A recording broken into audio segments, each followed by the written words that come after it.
Isang mapagpalang umaga sa ating lahat, mga kapatid ko kay Kristo, mula sa The Solid Rock Morning Devotion.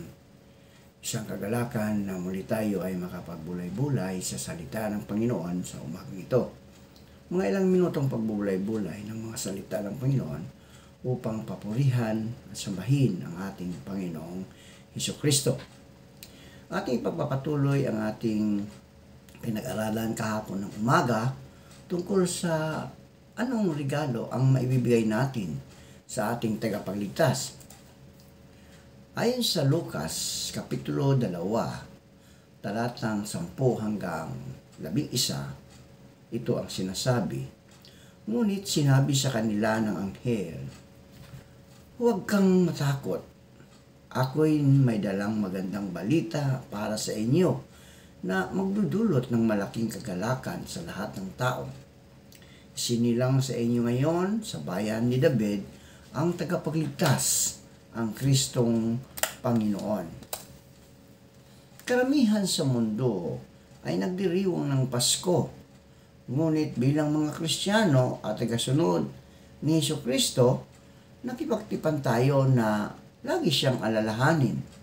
Sa Pasko, madali lang tayong magtuon sa Batang Kristo na naging ating tagapagligtas at hari. Tayo po ay manalangin. Ama naming Diyos na mapagmahal, narito muli ang iyong mga anak upang ikaw ay sambahin sa isang magandang umaga na iyong ibinigay sa amin. Maraming salamat, Panginoon, sa muli mong paggising sa amin.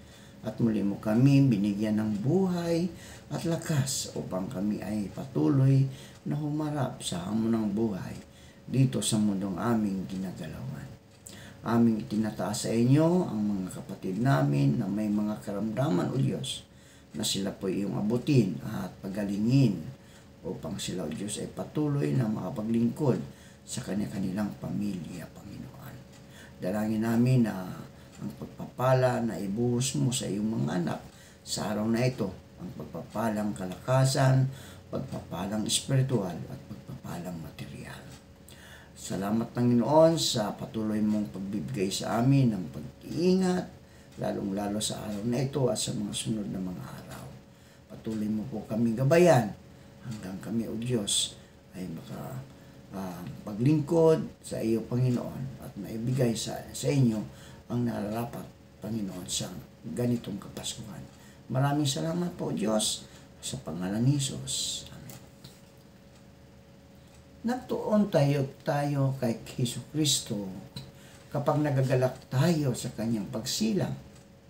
Ipinagdiriwang natin sa piling ng pamilya at mga kaibigan ang magandang balita ng malaking kagalakan. Nakikinig tayo sa sagradong musika, nagbabalita ng kanyang pagpaparito sa lupa. Binabasa natin ang nakatala sa banal na kasulatan tungkol sa kanyang pagsilang ayon sa Mateo at Lucas.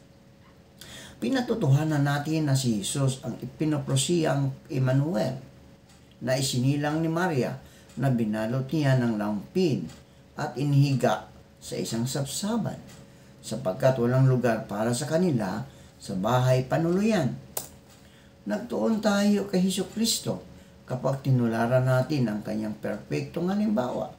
Itinuro niya sa atin kung paano magmahal, magbahagi, at mag-anyaya sa pamamagitan ng paglilingkod, pagsunod, pagdarasal, pagsakripisyo at pagtitiis. Tulad ni Jesus, naghahanap tayo ng mga pagkakataong mapagpala ang mga anak ng Diyos kapag tayo ay naglilibot na gumagawa ng mabuti. Tinutularan natin ang kanyang halimbawa ng pagsunod sa Ama kapag muli tayong nangangako na mamumuhay ayon sa salita ng Diyos at magpapanibago ng ating mga pagsisikap at nasundin ang kanyang mga utos. Tinatanggap natin ang kanyang paanyayang pumarito ka at sumunod ka sa akin.